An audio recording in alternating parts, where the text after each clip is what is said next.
Ano bang ginagawa mo? Parang problemado ka. Iniwan ka ng asawa mo, ipinagpalit sa iba.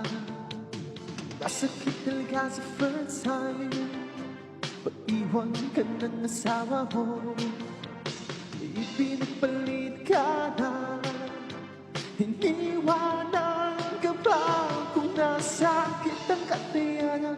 Gamunan ko sika, nasakit ang katayanan. Gamunan ko sika, nasakit ang katayanan. Gamunan ko sika, nasakit ang katayanan. Himakuro sika, kasaki, kasaki. Himadali, isalika, kasaki, kasaki. Himadali, isalika.